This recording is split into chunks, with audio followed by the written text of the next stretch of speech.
भेद विज्ञान जग्यो जिनके घट शीतल चित्त भयो जिमि चंदन केली करी शिव मार्ग में जनेश जग माही जिनेश्वर की लघुनंदन सत्य स्वरूप सदा जिनके प्रकट्यो अवदात मिथ्यात्व निकंदन शांत दशा तिनकी पहचानी करे करे जोड़े बनारसी वंदन शांत दशा तिनकी पहचानी करे करे जोड़े बनारसी वंदन।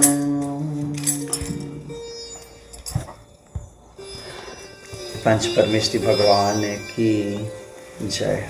सभी को जय जिनेंद्र। हमारा विषय बनारसी दास कृत कक्षा। अब जब प्रभु की भक्ति हो गई है, 3 पदों में पार्श्वनाथ भगवान को नमस्कार करा है और अब जो सम्यक दर्शन के स्वरूप को जो प्रकट कर रहे हैं, बहुत ही सुंदर गाथा। वो गाथा कहते हैं कि जिसके चित्त में भेद विज्ञान प्रकट हुआ है।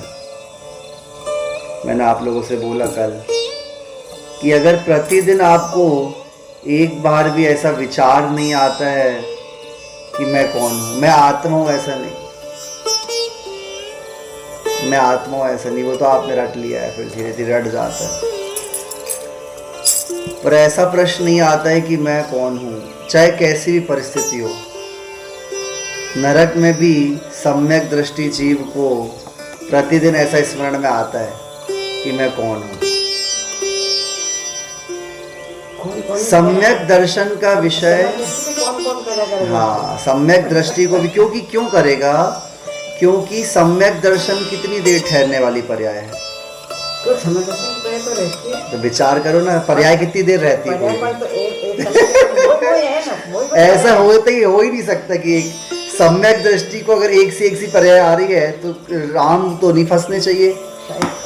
हाँ, राम को तो नहीं फंसना चाहिए। ज्ञान धारा तो इसलिए तो धारा चल रही, इसलिए तो बार बार उसको अवेयर करवाया जा रहा है कि जब छायक सम्यक दृष्टि है, 7 प्रकृतियों का क्षय हो गया है, तो भी बाकी प्रकृतियां उदय में हैं और उसके कारण से स्वरूप में ढकाव हो जाता है। पता तो है स्वरूप ही है, बार बार उसको, क्योंकि क्या होता है, बार बार अपने आप को याद करना है। देखो बच्चा इंटेलिजेंट है पर पेपर से सबको डर लगता है, चाहे वो टॉप करता हो क्लास में, पर उसको स्मरण करना होता है कि आज पेपर है। समझ रहे हैं? क्या कोई टॉप बच्चा है, टॉप करने वाला बच्चा है, तो भूल जाता है कि पेपर है आज। चाहे कितना भी टॉप, कितना भी होशियार हो, कितना भी बढ़िया हो, पर उसको भीतर में ये बार बार जागृति रखनी पड़ती है। उसको ये भी पता है कि मैं पास होऊंगा, फर्स्ट आऊंगा, पर आज पेपर। ऐसे ही हर दिन सम्यक दृष्टि को ऐसा विचार आता है कि मेरी परीक्षा है। परीक्षा मतलब कि मुझे स्वयं से पहले बार बार पूछने से, बोलते ना, कोई बड़े घर का बच्चा कुछ गलत काम करे तो उसको बोलते भैया तुम कौन हो, तुम्हें पता नहीं है? तुम कौन से खानदान के हो? आवाज आ रही है? ऐसा पूछा जाता है बार बार। पता तो है सम्यक दर्शन के बाद में 7 प्रकृति को उपशमन भी है, पर कर्म प्रकृतियां ऐसा खेल खेलती हैं कि उसके प्रभाव से जीव इस प्रकार से अंध हो जाता है। और मैं तो बोलूँगा कि ये गुण स्थान दिख थोड़ी ना रहे हैं, ये अंदर अनुभवन का विषय है ना। हमने कभी कहा केवल ज्ञान से जान लिया कि ऐसे ऐसे गुण स्थान काम करते हैं। जिनेंद्र भगवान के वचनों को सुना है, तो हम ये क्यों भरोसा करें कि हमको सम्यक दर्शन हो गया है? सम्यक दर्शन हो गया है, मैं कैसे बता दूं आप लोगों में से किसको सम्यक दर्शन हुआ है, किसको नहीं हुआ है? किसकी गारंटी है बोलो? अगर आप लोग को केवल ज्ञानी भगवान ने गारंटी करके दिया हो तो मैं मान लूँगा, पर जब अभी कोई गारंटी नहीं है तो हम ऐसा क्यों माने? समझ रहे हैं आप मैं क्या बोल रहा हूँ? तो कहते हैं कि भैया आपको ऐसा ही विचार करना है। जब भी आप प्रतिदिन इधर उधर के विषयों में उलझ जाते हैं, पर्यायों में उलझ जाते हैं, तो आपको 2 मिनट विचार करना है कि मैं कौन हूँ। ऐसा क्योंकि हमको क्या पता सम्यक दर्शन है कि नहीं, क्या है अभी के अंदर में क्या चल रहा है, इसी का हम कुछ कह सकते नहीं है। पर देखो यहाँ जो दशा बताई जा रही वो दशा आप याद कर लो। जिनको भेद विज्ञान, जिनके घट जगह है, मतलब जगह है, हुआ है ये नहीं बोल रहे, जग गया है। सुन रहे हैं आप लोग? जगह मतलब आप प्रतिक्षण भेद कर पा रहे हैं। मैं कौन हूँ, शरीर क्या है, मेरा स्वरूप क्या है और ये संसार का स्वरूप क्या है, ऐसा आप भेद कर पा रहे हैं। आप लोग सुन रहे हैं? हाँ सुने, समझें, पढ़ना नहीं है अभी, शास्त्र सामने हो तो भी उसमें उपयोग नहीं लगाना है। हमको विचार करना है कि हम वास्तव में भेद विज्ञान करके और हमारे भीतर में शीतलता आ रही है कि नहीं आ रही है। अगर भेद विज्ञान करके भी युद्ध ही हो रहे हैं तो क्या मतलब है फिर? कहते हैं उनको सत्य स्वरूप प्रकट हो गया है और उनकी ऐसे शांत दशा भी नहीं दिखती है ऐसे सम्यक दृष्टियों की। तो भरत चक्रवर्ती की नहीं दिख रही शांत दशा जब उसके ऊपर सुदर्शन चक्र चला रहे हैं। श्री कृष्ण की शांत दशा नहीं दिख रही है, शांत दशा राम की नहीं दिख रही है। एग्जाम्पल से समझाना पड़ेगा क्योंकि सबके अंदर की योग्यता अलग अलग होती है, उदय अलग अलग होता है। उदय में भी अनुभाग स्थिति का जो एक दिखता है उसका प्रभाव वो भी अलग अलग होता है। अंदर में किसकी कितनी कषाय है हमको समझ में आ सकती नहीं है। अब वो शांत दशा पहचानना कितना कठिन है, बड़ा कठिन है। सबसे कठिन तो शांत दशा ही पहचानना है, बहुत मुश्किल है दादी। बाहर से कुछ सिम्टम्स हैं, बाहर सिम्टम्स हैं। हाँ, मुनिराज को भी क्रोध आ सकता है ना, पर अंदर में उनकी कौन सी कषाय हम नहीं बता सकते। अनंतानुबंधी है कि प्रत्याख्यान है कि अप्रत्याख्यान है। और एक मिथ्या दृष्टि जीव भी शांत बैठा हुआ है, हमको लग रहा है देखो ये कितना बढ़िया है, पर उसको अंदर में किस प्रकार की, किस विषय में लोभ पड़ा है, क्रोध कषाय ना दिख रही पर लोभ पड़ा है, क्या पड़ा है कुछ कह सकते नहीं है। बहुत यही बता रहे ना, ये तो अभी अंदर की बता रहे हैं। अंदर मेन तो अंदर का है। अपन लोग को अपनी परीक्षा करनी, मैं तो बोलता हूँ दूसरों की परीक्षा करते करते थक गए। नए नए लोग आते रहते हैं और हम उनकी परीक्षा ही करते रहते, जीवन भर परीक्षा चलती है, स्वयं की परीक्षा करना भूल जाते हैं। कहते हैं आगे के श्लोक में 7वें में, स्वार्थ के साचे परमार्थ के साचे चित्त। किसी का विरोध, ये सबसे अच्छा है, किसी का विरोध नहीं करते हैं। सुन रहे हैं आप? आकांक्षा वांछा नहीं करते हैं सम्यक दृष्टि जीव। नहीं है कुछ खाने को तो नहीं है, पर वांछा करते नहीं है। सुन रहे हैं? परिग्रह के प्रति आसक्ति नहीं होती है और इस प्रकार से संसार के विषयों से विरक्त धीरे धीरे होते जाते हैं। आप लोग बोलोगे भैया ऐसे में तो हम लोग सम्यक दृष्टि नहीं बन सकते, क्योंकि हम लोग तो विरक्ति नहीं है, हम लोग को तो विरक्ति होती नहीं है। बट अंदर में आप लोग अनुभव करेंगे उस चीज़ का, या आप लोग को कैसा अनुभव होता है। कोई भोग करके वैराग्य चित्त हो जाता है, कोई बीच में हो जाता है, कोई पहले ही हो जाता है। तो ये अलग अलग तारतम्यता रहती है, याद रखें। पर बस इतना है कि आकांक्षा नहीं है, अंदर में उसको संसार से विरक्त है और जितना प्राप्त है उतने में क्या है, संतुष्ट है। आगे का गाथा निकालेंगे, 8 नंबर की गाथा निकालेंगे और सबसे बहुत सुंदर है गाथा और ये छंद, और इसमें भी सम्यक दृष्टि के अंदर की दशा कैसी है, किस लेवल की आप सुनेंगे। जाके घट प्रकट विवेक गण धर, कौसो हृदय रखी महामोह को हर तू है। साचो सुख माने निज महिमा अडोल जाने, आप हूँ मैं आपनो स्वभाव ले धर तू है। जैसे जल करदम कतक फल भिन्न कर, तैसे जीव जीव विलक्षण कर तू है। आत्म सकति साधे ज्ञान को उदय आराधे, सोई समकिति भव सागर तर तू है। सोई समकिति भव सागर तर तू है। सोई समकिति भव। कितना सुंदर है, आप लोग सब पढ़ रहे हैं मुझे लग रहा है। हर्षा बहन पढ़ रही हैं? हर्षा माँ, आपके पास भी मिल गया ग्रंथ? हाँ, 8वें नंबर का छंद है ये तो इतना मज़ेदार है। हाँ बहुत सुंदर, राजकोट में मिल गया होगा मंदिर में। कह रहे हैं जाके घट प्रकट विवेक गण धर कौसो, बाद में जाके घट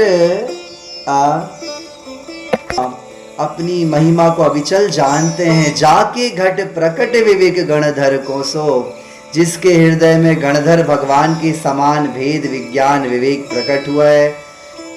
हृदय हरख ही महामोह को हरतु, हृदय हर्षित यानी प्रसन्न रहता है जिनने मोह को काटने का उपाय कर लिया है।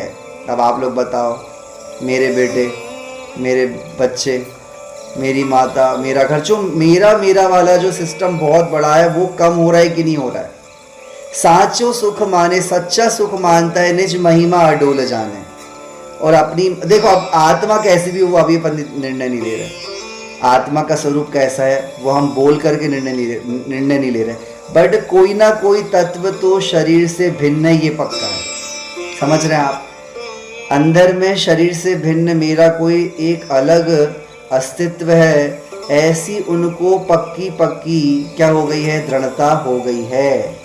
बस अब वो कैसी दिखती है, वो क्या है, अब वो देख तो सकते नहीं है, हम तो अनुभव बस कर सकते हैं। और उसका जो सूक्ष्म तत्व का वर्णन है वो केवल ज्ञानी भगवान ने बताया, वो हम अभी नहीं कर पा रहे हैं। पर इतना निर्णय हो गया है कि अलग कोई वस्तु मैं हूँ, जिसका चिंतन करने से चिंता का नाश हो जाता है। जैसे जल करदम कतक फल भिन्न करे। अब कतक फल क्या होती? फिटकरी। फिटकरी आपने देखी है, जैसे आप कीचड़ वाले पानी में फिटकरी को घुमाओ तो धीरे धीरे पूरा कचरा क्या होता है? नीचे बैठ जाता है, ऊपर पानी अलग हो जाता है। ऐसे करके तैसे जीव अजीव विलक्षण करत है, और ऐसा करके वो क्या करता है? जीव और अजीव को भिन्न करता जाता है। आत्मा अनात्मा का भेद विज्ञान करता जाता है। आत्मा आत्म शक्ति साधे, ज्ञान को उदय आराधे। आत्म शक्ति को साधता है, ज्ञान के उघाड़ को सार्थक करता है। सोई समकीति भव सागर तरतु है, और वही सम्यक दृष्टि जीव संसार सागर में पार होता है, आत्म शक्ति को बढ़ाता जाता है। आज अक्षय तृतीया है, तो आज आदिनाथ भगवान ने देखो पहली बार वो दीक्षा ली, अब ध्यान में बैठ गए, अब आत्मशक्ति को उजागर कर रहे हैं। पर देखो उनका भी तीर्थंकर भी है, कितने समय तक तो करे रहे, अंदर में पकड़े रहे आत्मा को, पर 6 महीने बाद तो थोड़ी सी कर्मों का उदय आ गया, इच्छा हो गई भोजन की है।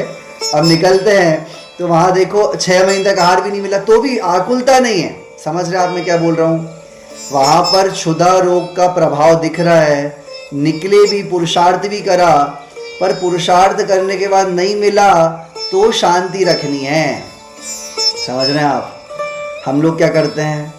पुरुषार्थ करते हैं, नहीं मिलता है तो आकुलता करते हैं हाँ, मन के अनुसार नहीं मिलता है तो आकुलता होती। वहाँ ये करना है कि समता भाव रखने हैं।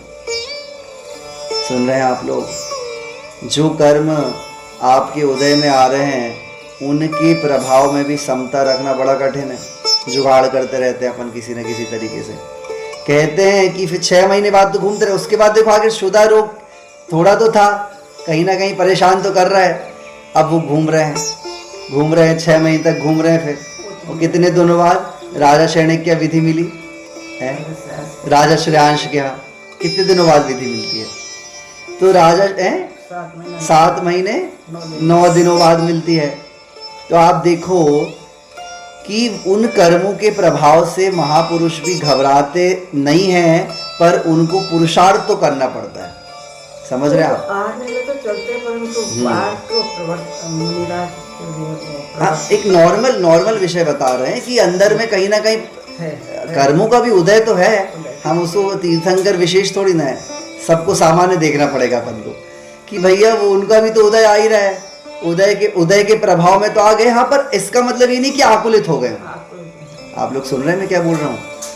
अब आप लोग इससे सीखें कि हमको आकुलित नहीं होना है। पुरुषार्थ जिस योग्यता में हम अभी जिस भूमिका में है, जैसे हमारे कर्म के उदय हैं, उसके अनुरूप हमको क्या करना है? पुरुषार्थ करना है, पर आकुलित नहीं होना है। समझ रहे हैं? कितना अच्छा। देखो राजन जी, समझ रहे हैं आप? कर्मों के उदय को सहन करना है, पुरुषार्थ भी करना है उपचार करने का, पर आकुलित नहीं होना है। आकुलता नहीं करनी। तो ये अंदर में जब भेद विज्ञान हो जाता है तो आकुलता नहीं होती, आकुलता नहीं होती। आत्मा की शक्ति को उघाड़ते जाते हैं, ऐसे सम्यक दृष्टि संसार से पार। कितनी सुंदर गाथा है। सम्यक दृष्टि जीव की परिणति का वर्णन करते हुए कविवर कहते हैं कि जिसके हृदय में गणधर के समान स्वपर भेद विज्ञान की कला जागृत हुई है। कैसी कला है? गणधर भगवान के अंदर, सोचो आप समोषण में जो गणधर भगवान बैठे हैं उनके भीतर जो एक भेद विज्ञान प्रकट हुआ है, सम्यक दर्शन प्रकट हुआ है, वैसा ही सम्यक दर्शन श्रावक को भी हुआ है। वैसा ही सम्यक दादी कितनी बड़ी समानता कर दी यहाँ पे उनने। गणधर भगवान के अंदर की परिणति से जो तुलना करी, मतलब वो परिणति सबकी समान होती है, चाहे वो मुनिराज हो, चाहे वो गणधर हो, चाहे वो आचार्य हो, चाहे वो तीर्थंकर हो, चाहे वो मुनि हो, चाहे वो श्रावक हो व्रती, चाहे अव्रती श्रावक हो। अंदर की परिणति तो एक सी होती है, बाहर की फिर अलग अलग कषायों के माध्यम से भिन्न भिन्न हो जाती है। इसलिए अब आप लोग को दुखी होने की ज़रूरत नहीं है कि भैया वो तो हम उस पद में पहुंचेंगे तभी हमको वैसा होगा, पर नहीं, अंदर की परिणति आपकी वैसी बन सकती है। भेद विज्ञान की कला जागृत हो गई है, जिससे महाभयंकर मिथ्यात्व का अभाव हो गया है।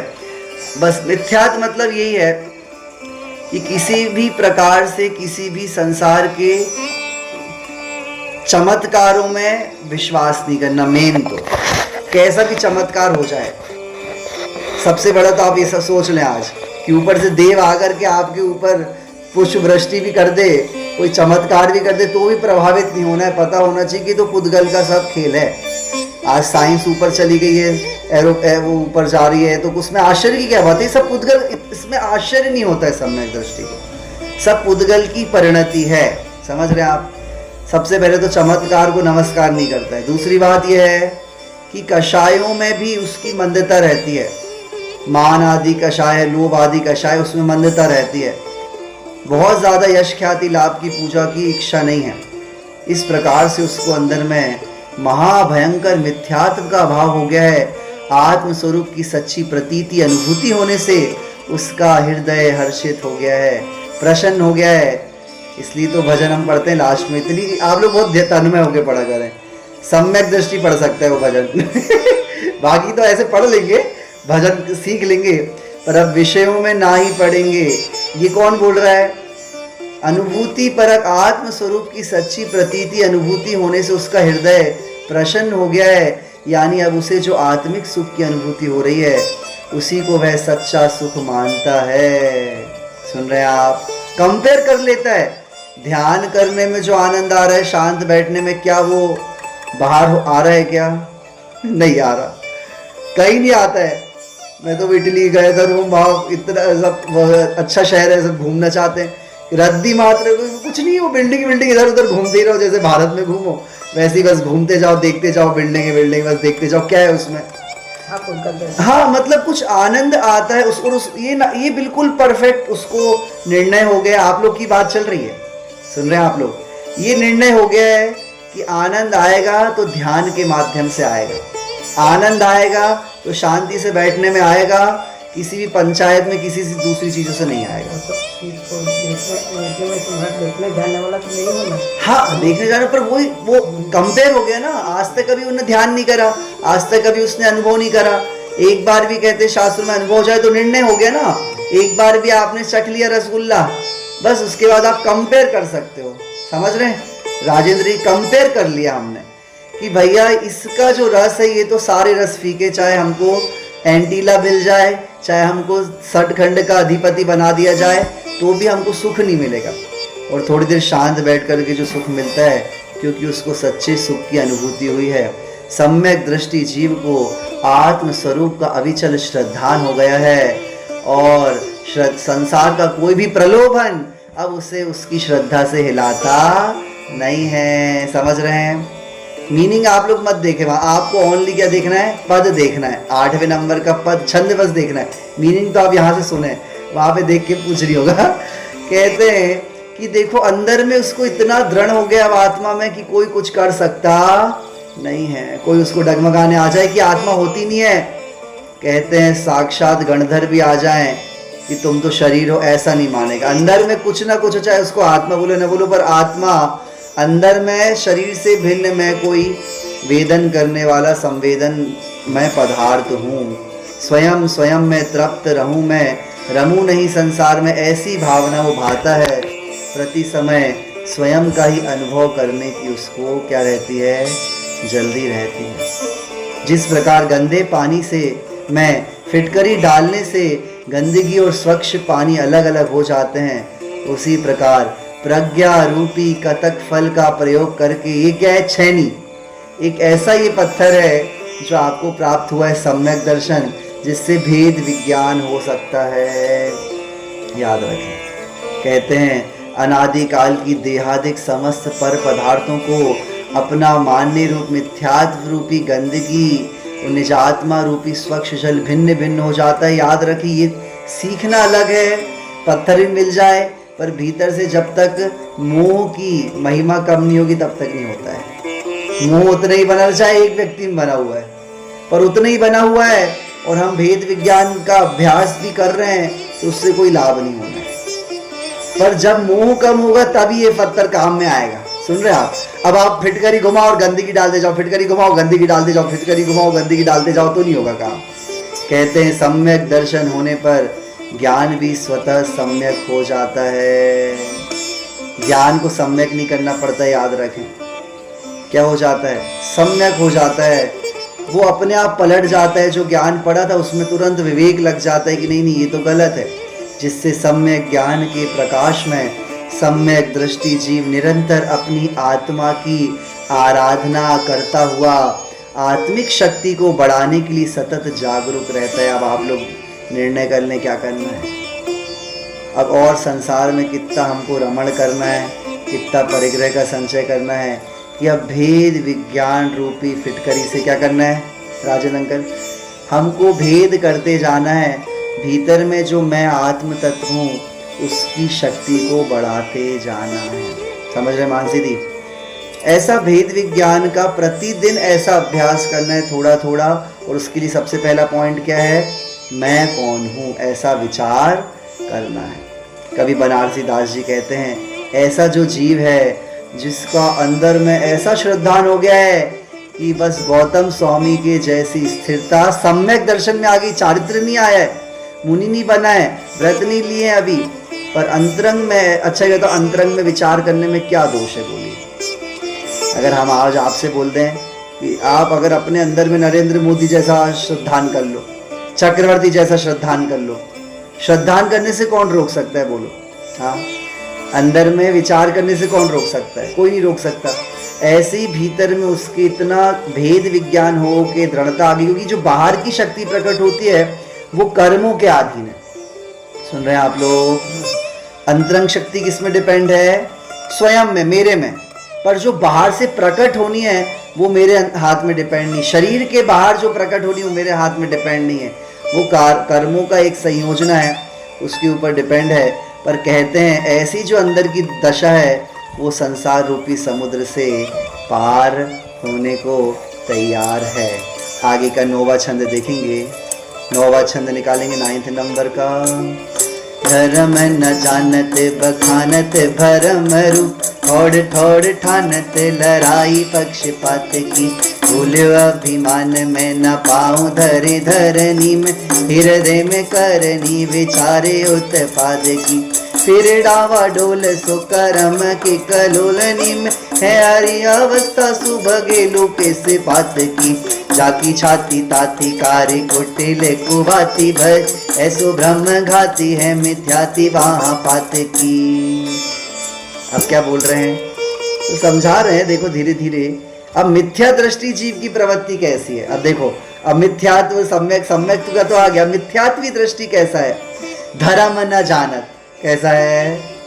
धर्म को नहीं जानता है, वस्तु स्वरूप को नहीं जानता है। माथा तो बहुत पटकता है मंदिरों में, माला तो खूब फिरती है, पर भीतर में मैं कौन हूँ ऐसा जानता नहीं है। राजेश अंकल आप ऐसा करना, 2 4 10 लोगों से, अपन लोग आप लोग सब दोस्त मंदिर में जाके 10 20 लोगों से पूछो कि तुम कौन हो, ऐसा तो मंदिर तो उसको सिखा दिया है बचपन से, पर मैं हूं क्यों कर रहा हूं, मैं किसके लिए करना है ये सब, वस्तु स्वरूप नहीं जानता है। बखानत भ्रम रूप, भ्रामक बातें बतलाता रहता है, ऐसा करने से ऐसा हो जाएगा, ऐसा करने से ऐसा हो जाएगा, ऐसा कर लो भैया।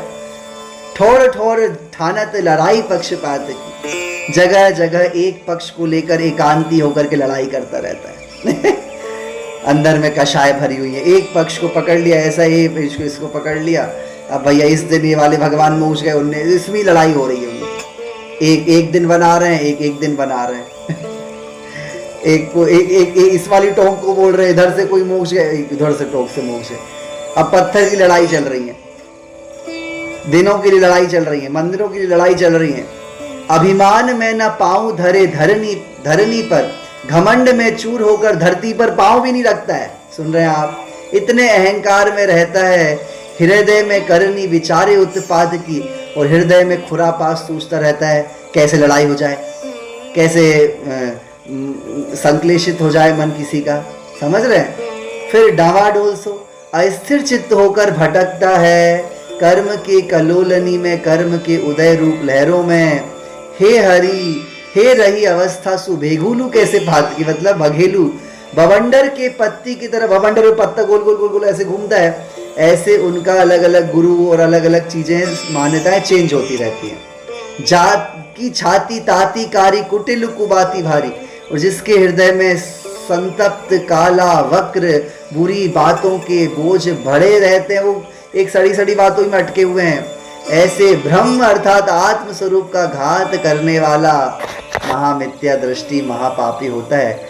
और उसका हम विषय कल समझेंगे कि हम लोगों ने अनादिकाल से क्या भूल करी है, क्या हमको सुधार करना है।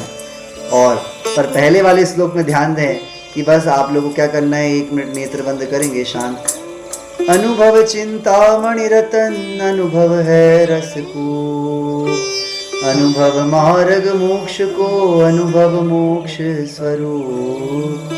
वस्तु विचार ध्यावते मन पावे विश्राम, रस स्वादत सुख उपजे, अनुभव या को नाम। मैं नहीं तन का तन नहीं मेरा, चेतन भाव में मेरा बसेरा। अब भेद विज्ञान करेंगे, चिदानंद पान करेंगे। अब विषयों में नाही रमेंगे, चिदानंद पान करेंगे। विषयों का रस विषय का ही प्याला, चेतन का आनंद निराला। हो अब ज्ञान में ज्ञान लखेंगे, चिदानंद पान करेंगे। अब विषयों में नाही रमेंगे, चिदानंद पान करेंगे। ओम। जे स्वरूप समझाव ना पाम्यो, दुख अनंत समझाव्यो ते पद नमो। श्री सद्गुरु भगवन जावाणी के ज्ञान ते, सूझे लोकालोक सो वाणी मस्तक नमो। सदा देत हूँ ढो हे जिन वाणी भारती, तो हे जपो दिन रैन जो तेरो शरणा गहे माँ। सो पावे सुख चैन। जय जय गुरुदेव। सहजात्म स्वरूप परम गुरु शुद्ध चैतन्य स्वामी अंतर्यामी भगवान इक्षामि वंदामिनम शामि। ओम पंच परमेष्टि भगवान की जय। जिनवाणी मात की जय। शुद्धात्म देव की जय। और आप सबके भीतर विराजमान शुद्ध तत्व की जय जय जय।